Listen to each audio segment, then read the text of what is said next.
Frank Sepe for NPC News Online here with pro bodybuilder Brandon Curry at the Arnold. At the Arnold. Come on, you gotta give it to me. What are we gonna do here? What are we gonna do? Oh! Did you get number one? Number one, yes. I plan on getting number one. You know. What can I say? You've made extraordinary improvements over the last couple of years. Top 5 at the Olympia this year. So, would it be a disappointment if you didn't win the show? Yes, it would be a disappointment if I didn't win this show, because my mindset on winning this show.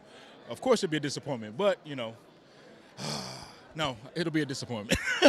Honestly, 99% of the people say, "Listen, I just want to do my best, and you know where I place, I'll place." But you're honest, Yeah, you know. It'll be a disappointment if I didn't win.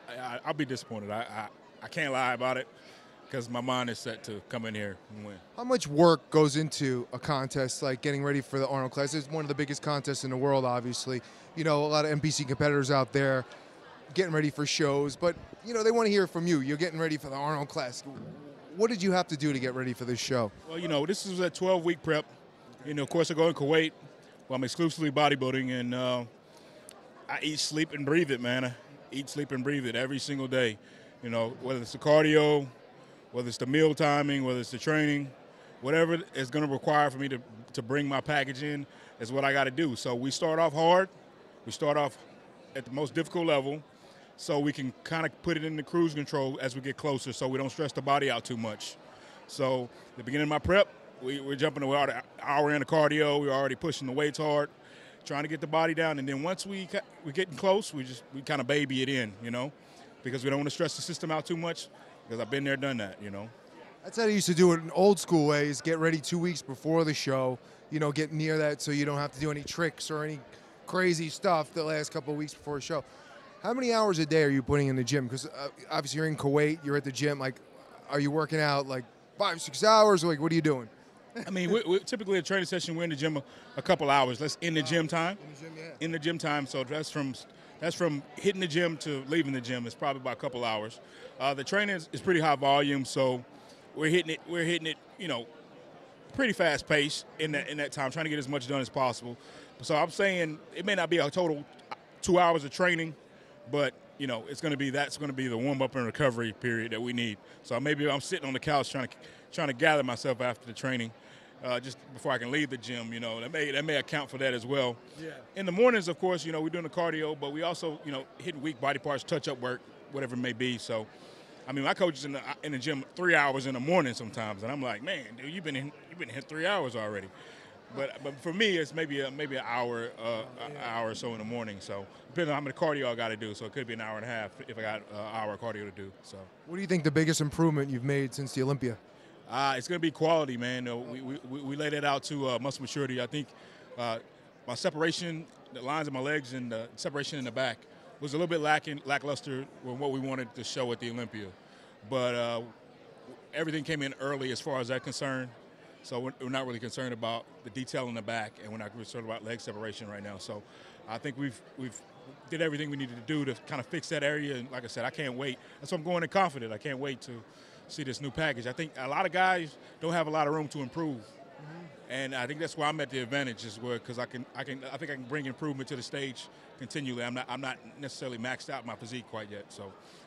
How many years have you been pro now? Have you been competing on the pro level? 2008 I turned pro. I did my first pro show in 2010. So it's just a testament of how dedicated you've been in, you know, making improvements 10 years later. Right. I mean, and like I said, my amateur career was pretty fast. I came into the race quickly. So maybe I was disillusioned about, you know, the grind that it would take to be a great pro because of all the high expectations. But, you know, for me it was like a reality check, a real slap in the face that a young guy really needs. To build that character, to build that grind mentality, and just build that, you know, build that confidence over time that you can really, you know, nobody can deny you if you keep pushing and you keep pushing through. So that's kind of what I developed through my hard knocks coming up through this bodybuilding industry. It's like that, you know, I'm not bulletproof, but, you know, I'm damn near bulletproof, you know, when it comes here. You know, if I think I can do something, I'm going to try to get it done. And, you know, nobody's going to discourage me from that path, you know what I'm saying? So it's kind of what it's taught me, but it's also taught me to respect, you know, other people's journeys and, you know, be humble and, you know, and don't take anything for granted because it could be gone in an instant, you know? Isn't it funny how some people come up to you and be like, "Oh, I just saw you in a show that you know in Olympia," and like they've never seen you before. You know what I mean? Like, you know, all of a sudden you're top 5. You're like, "Yeah, I've been here 10 years." You know, like. Hey, but it's also been good when people say, "Man, oh man," like a guy coming in from customs in New York. He looked at my ID. He says, "Oh man, I love you." I don't love you. I mean, you know what I mean? I said, "Yeah." I get it. He said, "I remember you from BSN." You know. So back in the day, he says, "Man, I don't even train anymore, but I remember you from BSN." So some people do. They remind you of where your roots. You know, when you were up and coming. So I remember when I worked with Metrics with Ronnie Coleman before he was Mr. Olympia, and he was like, 17th, and he was climbing up 8th, 9th, and then, he finally won. And you remind me of him because he was always a hard worker. He was always grinding out in the gym and very blinders on, just trying to make improvements, and look what he's accomplished. Ronnie's story always motivated me, and I've been fortunate enough to talk to Ronnie personally, and when asked the hard question, "What do you do?" he say, "What do you mean, what do you do?" He says, I've been last, and then I turn around and I've been damn near first. It's like I've turned around just like that. Just keep going. He said, when I wanted to quit, I told my wife I wanted to quit. She said, "You ain't gonna quit." He said, "Okay," and she didn't let her quit. So it's just like he knows his game, of course, from his hard knocks, and he's like, he can turn around just like that in an instant. Just persevere. You tell me if I'm wrong. It's also, too, once you get a taste of that top 5 to win in the show, you don't want to go backwards. Oh, man, no. You want to put all the work in to reach that level and then start slacking. I think it turns another gear on for you, if anything, I know you got a line here, so I just want to ask you one more question about, NPC competitors. What advice would you give to up-and-coming NPC competitors?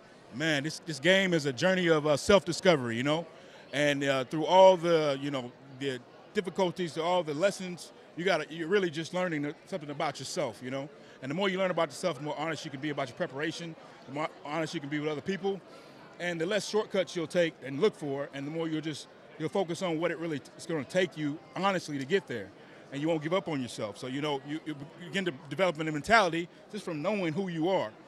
Never forget who you are in this sport, because if you forget who you are, you're going to get lost in the mix. And you're just going to be somebody's, for the lack of a better word, in this industry, you're going to get stepped on, and you're going to get hurt, and you're going to be jaded. So know yourself, know your worth, work hard, believe, persevere, and if it's your dream, don't give up. All right. Well, I really appreciate you taking the time, and I know everybody's excited to see you on stage at the Arnold. Good luck. Thank you, Brandon. This is Frank Sepe for NPC News Online. Thank you, man.